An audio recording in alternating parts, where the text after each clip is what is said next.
اس کا کالج الگ تھا، وہ پبلک بس سے جاتا تو جلدی نکل جاتا۔ میرے لیے شاہ زیب بھائی کے کہنے پر وین لگوائی گئی تھی۔ شاہ زیب بھائی ہمارے گھریلو معاملات میں بہت دخل دیتے تھے۔ رشتے میں تو وہ ہمارے ماموں کے بیٹے تھے، مگر میٹرک کے بعد ہی ہمارے گھر رہنے آ گئے۔ اس کی ایک وجہ تو ابو کی نوکری تھی، جس میں دن رات کی ڈیوٹیاں لگتی تھیں، کچھ امی کے اکیلے پن اور چھوٹے بچوں کا خیال، تو کچھ بڑے شہر میں اچھی تعلیم کا سوچ کر ماموں نے بہن کو بیٹا دے دیا تھا۔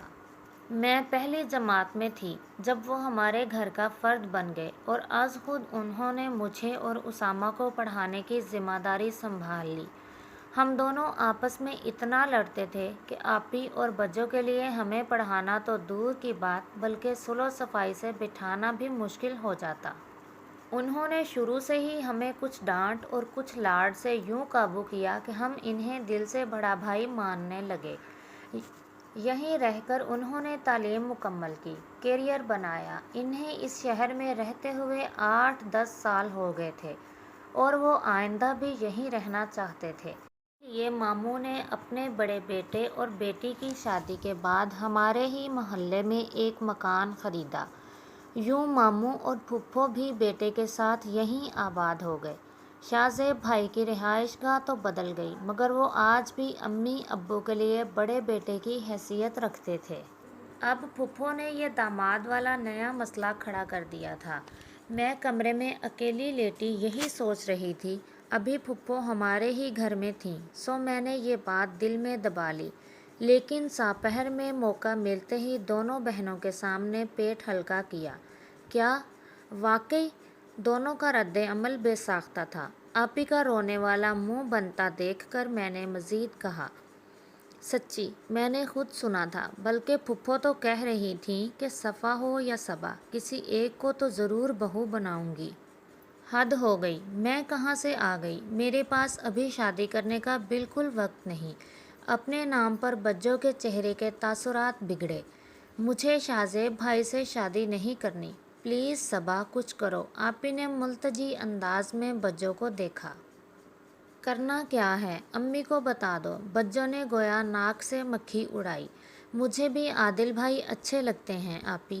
تائی اماں بھی خوش مزاج ہیں، پھپھو کی طرح نہیں۔ بے ساختہ اپنی رائے دیتے ہوئے مجھے یاد ہی نہیں رہا کہ عادل بھائی اور آپی کی پسند ایک کھلا راز تھی۔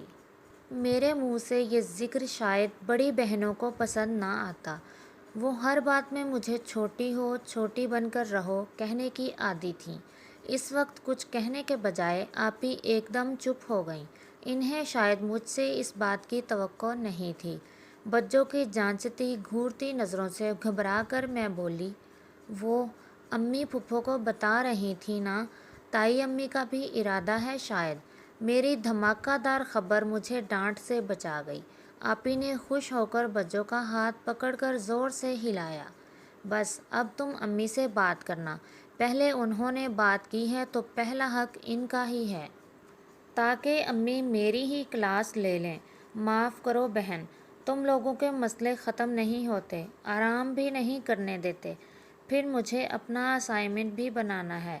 بجو ایک دم بیزار ہو گئیں، مگر مجھے معلوم تھا کہ آپی انہیں منا ہی لیں گی، اس لیے خاموشی سے اٹھ کر باہر آ گئی۔ اس کے بعد میرا پورا دھیان امی کی طرف تھا۔ میں چاہتی تھی کہ جب بات ہو تو مجھے فوراً معلوم ہو جائے۔ یہ موقع بجوں کو رات کو ملا۔ کھانے کے بعد ابو واک کرنے چلے جاتے، اسامہ اس وقت ٹیوشن جاتا تھا۔ میں اب بجوں سے ہی پڑھ لیتی، صرف ریاضی کے لیے اسامہ یا شاہ زیب بھائی سے مدد لینا پڑتی، کیونکہ بجوں نے پری میڈیکل میں پڑھی تھی۔ آپی دانستہ کچن میں مصروف ہو گئیں، اور بجوں اپنی اور امی کی چائے لیے ان کے پاس آ بیٹھیں۔ بظاہر میں کتابیں پھیلائے بیٹھی تھی، مگر میرا پورا دھیان ان کی طرف تھا۔ تائی امی نے عادل بھائی کا رشتہ مانگا ہے۔ بجوں نے تمہید باندھنے کی بجائے براہ راست بم پھوڑا۔ امی بری طرح چونکیں۔ نہیں تو بس ذکر کیا تھا کہ مجھے صفا عادل کے لیے پسند ہے۔ تمہیں کس نے بتایا؟ چھوٹی نے بتایا تھا، اس نے آج آپ کی اور پھپھو کی باتیں سنی تھیں۔ چائے کا کپ منہ سے لگاتے ہوئے بجوں نے سکون سے میری جان نکال دی۔ میں نے گھبرا کر سر اٹھایا۔ امی مجھے شعلہ بار نظروں سے گھور رہی تھیں۔ شرم ہے تمہیں؟ کچھ اس لیے کالج سے چھٹی کی تھی کہ چھپ کر باتیں سنو۔ ان کی ڈانٹ پر میں نے منمنا کر صفائی دینے کی کوشش کی۔ یہ قسط تو پہنچی اپنے اختتام تک۔ بہت جلد ملتے ہیں انشاءاللہ اگلی قسط کے ساتھ۔ تب تک کے لیے اللہ حافظ، فی امان اللہ۔